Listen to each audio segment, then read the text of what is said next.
Best health packages up to 80% discount. Tirumala Diagnostics. నమస్తే, welcome to Suman TV. నేను మీ యామ్ని. ప్రస్తుతం మనతో ఉన్నారు ప్రముఖ ఆధ్యాత్మికవేత్త, ప్రముఖ జ్యోతిష్య వాస్తు పండితులు మాడుగుల శివప్రసాద్ గురువు గారు ఉన్నారు. వారితో మాట్లాడదాం. నమస్కారం గురుగారు. ఆశీర్వచనం తల్లి. గురుగారు, ఇప్పుడు మనకి ఈ 22న అయోధ్యలో రామ మందిరం ప్రారంభిస్తున్నారు కాబట్టి ప్రతి ఇంటికి అక్షింతలు అనేది వెళ్ళాయి కదండి. ముందుగా అక్షింతలు అనేది ఆ రోజు మనం ఏం చేయాలండి? శ్రీ మహాగణాధిపతయే నమః. ఐం మహాసరస్వత్యే నమః. శ్రీ లలితాంబికాదేవ్యే నమః. జై శ్రీరామ్. జై శ్రీరామ్. రాముల వారి అక్షతలు, అక్షింతలు కాదు, అక్షతలు. అక్షతలు ఇవి ప్రతి ఇంటికి చేరాలి అనేటువంటి సదుద్దేశ్యంతో, సదభిప్రాయంతో అందరికీ రామచంద్రుల వారి యొక్క అనుగ్రహము పరిపూర్ణముగా ప్రతి ఇంటికి ఉండాలి అనేటువంటి ఆకాంక్షతో ఒక మహిమాన్వితమైనటువంటి మహోన్నతమైనటువంటి సంకల్పముతో ప్రతి ఇంటికి అక్షతలు రావటం అనేటువంటిది జరిగినది. ఇంకా కొంతమందికి చేరుతూనే ఉన్నాయేమో. మరి ఆ సమయానికి అందరికీ అందాలి. ఏది? అయోధ్యలో శ్రీరామచంద్రమూర్తి వారి యొక్క ప్రతిష్ఠా మహోత్సవము జరిగే లోపల అందరి ఇళ్లల్లోనూ ఈ అక్షతలు ఉండాలి అనేటువంటి అభిప్రాయంతో పంపించారు. చెప్పడము కూడా దాని ఆంతర్యం అదే, వాళ్ళు చెప్తుండేది కూడా మంచి అభిప్రాయం. అయితే ఈ అక్షతలు ఏం చేయాలి? మన ఇంటికి వచ్చాయి, ఏం చేయాలి అంటే, మామూలుగా మనం గతంలో అంతా భద్రాచలంలో రాముల వారి యొక్క అక్షతలు లేదా ముత్యాల తలంబ్రాలు అనేటువంటి అభిప్రాయంతో కొన్ని అందరికీ పంచటం, స్వామివారి ప్రసాదముగా అందరికీ పంపినప్పుడు ఇవి వాళ్ళు ఎన్నో కొన్ని ఇస్తారు. ఎందుకంటే ఇంతమందికి చేరాలి కదా. తక్కువ క్వాంటిటీతో ఇచ్చేటువంటివే ప్రసాదం. మనకేదో లారీలు క్వింటాలు ఇస్తే ప్రసాదం కాదు అది, అంతే కదా. అవి మన ఇంటిలో ఉండేటువంటి ప్రతి వాళ్ళ నెత్తి మీద వేసుకొని కాస్త మిగిలినవి దేవతా మందిరంలో, మాకు పూజ గది లేదు గురువు గారు, పూజా మందిరం ఉంటే పెట్టుకునే వాళ్లకు బహుశా మనము బీరువా అనేటువంటిది ఒకటి ఉంటుంది, ఎవరికో ఎంతో కొంత ధనం పెట్టుకునేటువంటి స్థానము కూడా ఉంటుంది. ఏదో డబ్బు ఏదో ఒకడో చోట పెట్టుకుంటాం కదా, అటువంటి చోటనైనా కూడా ఒక కవర్లో వేసి జాగ్రత్తగా ఎత్తి పెట్టుకోవటం అనేటువంటిది చాలా శ్రేయోదాయకమైన విషయం. ఎందుకంటే అమ్మ, ప్రసాదము కదా, రాముల వారి ప్రసాదముగా వచ్చినటువంటివి కాబట్టి ఆ అక్షతలు మామూలుగా ఇంట్లో బీరువాలో పెట్టుకోవచ్చు, ధనం ఉండేటువంటి చోట. లేదు, మాకు దేవతా పూజా మందిరం అనేటువంటిది ఒకటి ప్రత్యేకముగా ఉన్నది, మేము నిత్యానుష్ఠానం చేసుకుంటున్నాము, నిత్యము దీపారాధన చేసుకుంటున్నాము అనేటువంటి భావన ఉండేటువంటి వాళ్లకు, ఆ వసతి ఉన్నవాళ్లకు దేవతా మందిరంలో అవి పెట్టుకోవచ్చు. వాటికి ఇంకా కొన్ని మనము ఇంట్లో కొన్ని మనము శుభ్రముగా ఏదో ఆ ఇల్లంతా కూడా రాగానే చేసుకొని, మనకి ఎప్పుడు వస్తాయో తెలియదు కదా, ముందే శుద్ధి చేసి పెట్టుకోవటానికి కుదరదు పాపం. వాళ్ళు వచ్చి ఇచ్చుంటారు. అవి రావటముతోనే ఇల్లంతా శుద్ధి అయినట్టే లెక్క. మనం మళ్ళీ కొత్తగా చేసుకోనక్కర్లేదు. మనము తీసుకున్నాము అంటేనే శుద్ధి అయినట్టు లెక్క.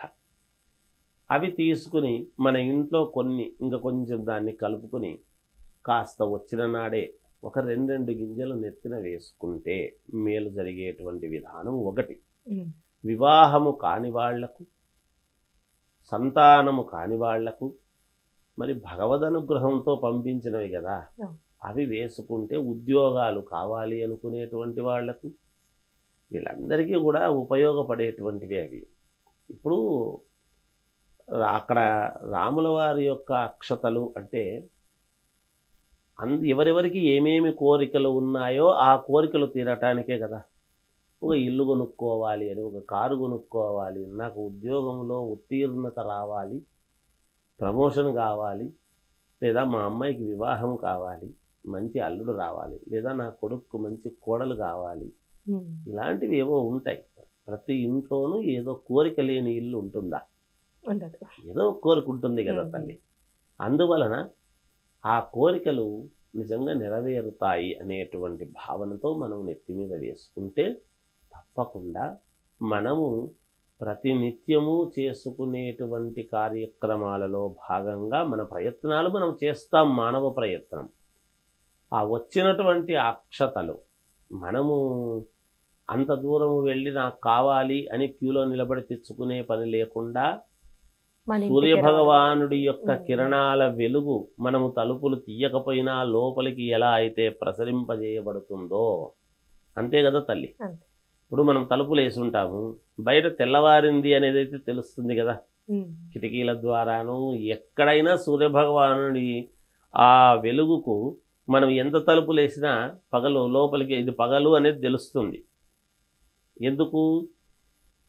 నలుమూలలా సూర్యభగవానుడి యొక్క కిరణాలు తీక్షణంగా వస్తాయి కాబట్టి.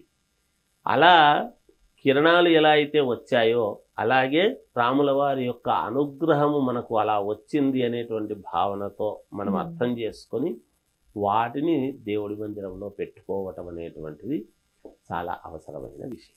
గురుగారు, ఇప్పుడు ఏంటంటే అయోధ్యకి అందరూ వెళ్ళలేరు. ఇప్పుడు వెళ్ళలేని వాళ్ళ ఇంట్లో అసలు ఏ విధంగా పూజ చేసుకోవాలండి?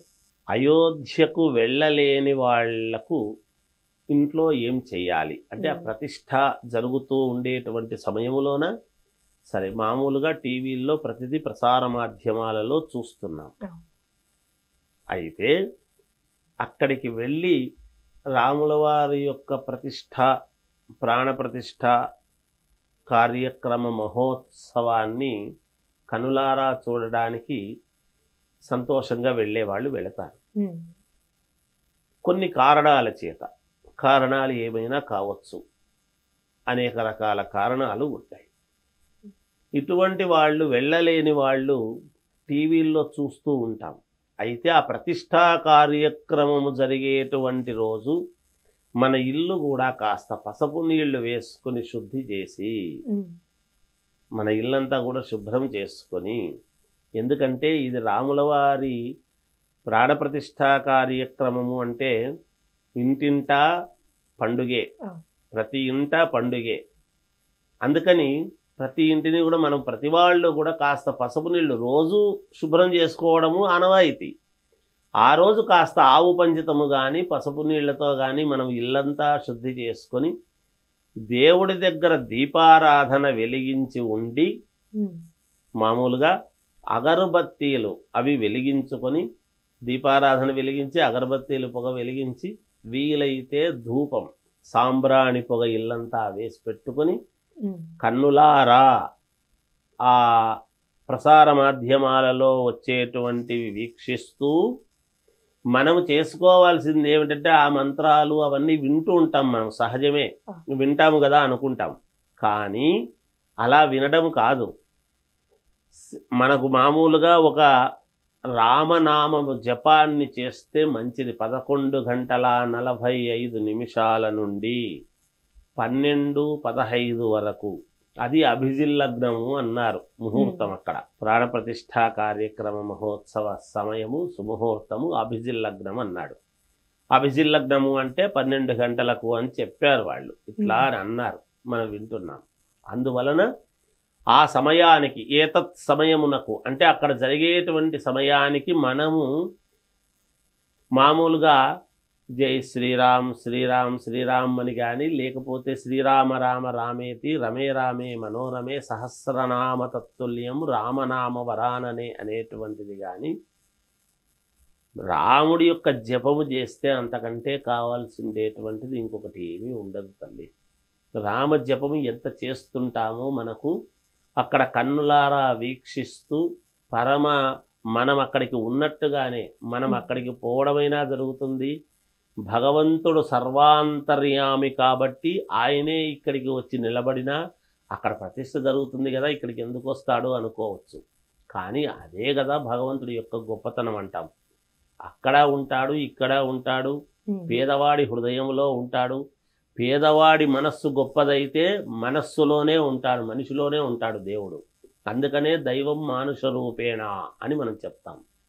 ఒక మనిషిని దైవం అని ఎప్పుడు కొనియాడబడతాము అంటే, మామూలు మనుషులు చేసేటువంటి పనుల కంటే కొన్ని భిన్నముగా మంచివి ఎవరైతే చేస్తారో, ఇంకొకరిని విమర్శించడము కానీ, కోపము రావటము కానీ, అసహ్యించుకోవటము కానీ, నాకు ఇది కావాలి అని వాంఛ ఉండేటువంటి విధానం కానీ, రాముల వారిలో నాకు ఇది కావాలి అనేటువంటి వాంఛ, ఇది కోరుకున్నాడు అనేది ఎప్పుడన్నా విన్నామా?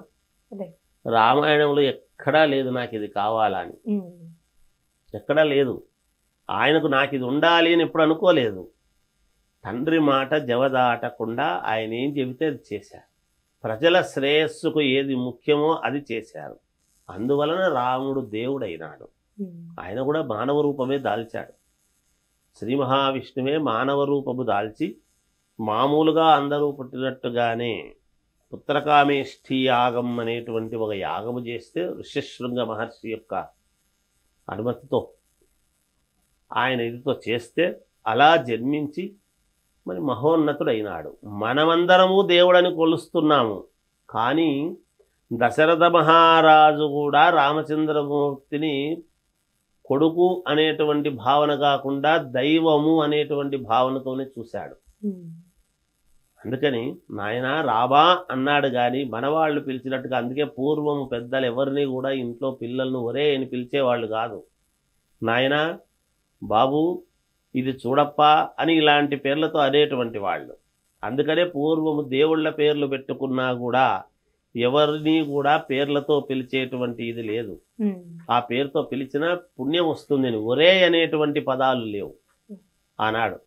ఇప్పుడు మనం అన్ని మాట్లాడుతున్నాం, అన్ని చెప్పుకుంటున్నాం. అందుకని ఆ రాముల వారి యొక్క ప్రాణప్రతిష్ఠ మహోత్సవ సందర్భముగా మనము చేయవలసినటువంటిది ఏమిటి అంటే, లక్షణంగా ఇంట్లో దీపారాధన చేసుకుని అగరబత్తీలు వెలిగించుకొని వీలైతే సాంబ్రాణి పొగ ఇంటికంతా కూడా వేసి ఆ మహోత్సవాన్ని చూస్తూ రామనామ జపాన్ని చేసుకోవటము చాలా అత్యుత్తమమైనటువంటి విధానం తెలియజేస్తుంది. అలానే గురుగారు, ఈ ముహూర్తం అనేది 22కే పెట్టారు కదండి, అసలు కారణం ఏంటండి? అంటే విశిష్టత ఏమనుందా ఆ రోజు ప్రత్యేకంగా?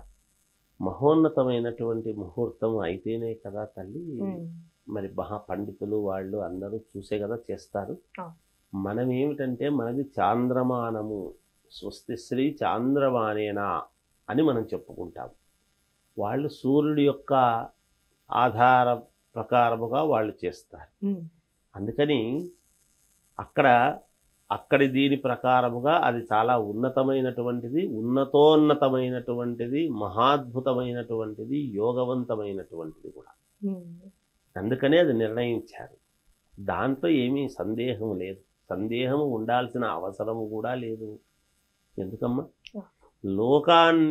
లోకానికంతటికీ కూడా ఆయన ఆదిపురుషుడు.